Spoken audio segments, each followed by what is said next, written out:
Assalamualaikum warahmatullahi wabarakatuh. Selamat pagi siswa-siswi kelas 4. Bagaimana kabarnya hari ini? Semoga sehat selalu ya. Masih semangat kan untuk mengikuti pembelajaran pada hari ini? Tentunya masih ya. Nah, ada pepatah mengatakan, tak kenal maka tak sayang. Jadi, perkenalkan ya, nama Ibu, Bu Erlinda. Salam kenal semuanya. Di masa pandemi seperti saat ini, Ibu berpesan ya kepada kalian untuk selalu mematuhi protokol kesehatan melalui 3M. Apa itu 3M? Yang pertama, memakai masker. Yang kedua, menjaga jarak. Dan yang ketiga, mencuci tangan. Anak-anak, ada pertanyaan nih. Ada yang tahu nggak apa saja sih sumber energi alternatif yang kalian ketahui? Iya, energi alternatif yang biasanya itu ada matahari, air, angin, dan panas bumi. Nah, selanjutnya pada hari ini kita akan belajar pada tema 2, selalu berhemat energi, subtema 3, energi alternatif, pada pembelajaran yang ketiga. Nah, tujuan dari pembelajaran kali ini, diharapkan nanti kalian dapat menyebutkan manfaat energi alternatif, lalu dapat menuliskan laporan percobaan sederhana. Selanjutnya, kalian dapat menuliskan hasil pengamatan pada peta pikiran. Lalu kalian dapat menuliskan teks petunjuk percobaan sederhana. Pembahasan yang pertama mengenai sumber energi alternatif. Nah, energi alternatif itu sendiri yaitu energi yang diharapkan mampu menjadi pengganti bagi energi yang ada di bumi, seperti dari fosil, karena energi tersebut semakin lama ketersediaannya akan semakin menipis. Maka dari itu, sumber energi alternatif pada saat ini harus dikembangkan.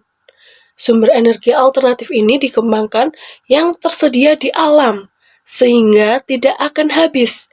Contohnya yaitu matahari, air, angin, dan panas bumi. Nah, sumber energi yang berasal dari minyak bumi dan gas itu termasuk sumber energi yang tidak dapat diperbaharui ya anak-anak. Oke, lanjut. Sumber energi yang pertama yaitu matahari. Matahari sendiri itu merupakan sumber energi yang paling utama ya bagi kehidupan manusia. Sehingga manfaat sumber energi matahari sendiri itu dalam kehidupan sehari-hari seperti dapat mengeringkan pakaian, mengeringkan ikan asin, mengubah air laut menjadi garam, dan lain-lain. Lalu yang paling utama yaitu dapat mengubah sumber listrik melalui proses pembangkitan listrik tenaga surya. Selanjutnya energi alternatif yang kedua yaitu angin. Angin dihasilkan oleh gaya angin yang berhembus di permukaan bumi. Angin itu termasuk sumber energi yang dapat diperbaharui karena akan terus-menerus berhembus selama matahari bersinar. Manfaat angin sendiri bagi kehidupan yaitu dapat menggerakkan alat untuk menggiling padi, untuk pompa air, dan lain-lain, ya kan? Lalu selanjutnya sumber energi alternatif yang ketiga, yakni air. Air atau hydropower adalah energi yang diperoleh dari air yang mengalir. Manfaat energi alternatif air itu dapat menjadi pembangkit listrik tenaga air atau PLTA sebagai sumber pengairan dalam pertanian, sebagai pemenuhan berbagai kebutuhan rumah tangga. Selanjutnya sumber energi alternatif panas bumi. Energi panas bumi ini berasal dari dalam bumi yang di dalamnya sekitar 6.400 km masuk ke dalam inti bumi ya anak-anak. Manfaat dari energi alternatif ini itu sebagai pembangkit listrik juga, tapi pembangkit listrik tenaga panas bumi. Lalu dapat membantu sektor agroindustri untuk memanfaatkan hasil pertanian. Selanjutnya juga dapat menjadi tempat pariwisata untuk pemandian air panas ya. Oke, kita lanjut materi yang selanjutnya, yaitu teks petunjuk. Teks petunjuk itu di dalamnya terdapat arahan dan bimbingan, pedoman atau panduan untuk melakukan, menggunakan, atau membuat sesuatu ya. Teks petunjuk sendiri dapat disajikan dalam bentuk uraian, poin, bahkan gambar ilustrasi. Ciri-ciri dari teks petunjuk sendiri itu yakni jelas, tersusun, sistematis, jadi berurutan gitu ya anak-anak. Lalu mudah dipahami atau komunikatif. Maksudnya itu bahasanya itu mudah kita pahami. Lalu lugas dan efektif. Jenis-jenis teks petunjuk sendiri yaitu petunjuk menggunakan alat, petunjuk menggunakan obat, petunjuk membuat sesuatu, petunjuk melakukan sesuatu. Langkah-langkah membuat teks petunjuk yaitu menentukan terlebih dahulu petunjuk apa yang ingin diinformasikan, lalu memahami berbagai hal yang berkaitan dengan informasi tersebut. Selanjutnya, menulis secara urut dan sistematis petunjuk yang ingin dibuat. Selanjutnya, melengkapi setiap poin atau langkah-langkah dengan keterangan yang jelas.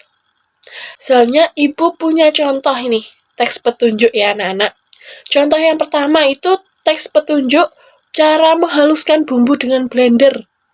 Contoh yang kedua, menghaluskan buah dengan blender. Contoh yang ketiga, petunjuk untuk menghemat air. Bisa dibaca ya anak-anak untuk contoh teks petunjuknya. Selanjutnya, Ibu akan membagikan tugas kepada kalian. Sebelumnya kita bahas ya soal satu persatu itu agar kalian dapat mengerjakannya dengan baik. Agar kalian dapat mengerjakan soal ini, Ibu telah mengirimkan link video percobaan sederhana sumber energi alternatif dari kentang. Untuk linknya sudah Ibu kirimkan ke grup WhatsApp ya anak-anak, bisa dilihat dan kalian amati video tersebut. Nah, kalian akan diberi soal ini untuk kalian kerjakan ya. Soal yang pertama, kalian itu harus membuat laporan hasil pengamatan dari video yang sudah Ibu kirimkan. Untuk isi laporan tersebut berupa nama percobaan, tujuan percobaan itu apa, lalu alat-alat yang digunakan dalam percobaan, lalu langkah-langkahnya bagaimana, selanjutnya hasil percobaannya itu apa, dan yang terakhir adalah kesimpulan dari percobaan yang telah kalian amati. Oke, pembelajaran kali ini telah selesai ya anak-anak. Sekian penjelasan dari Ibu. Pembelajaran selanjutnya akan kita lanjutkan di grup WhatsApp. Sampai jumpa anak-anak. Bye-bye. Terima kasih. Wassalamualaikum warahmatullahi wabarakatuh.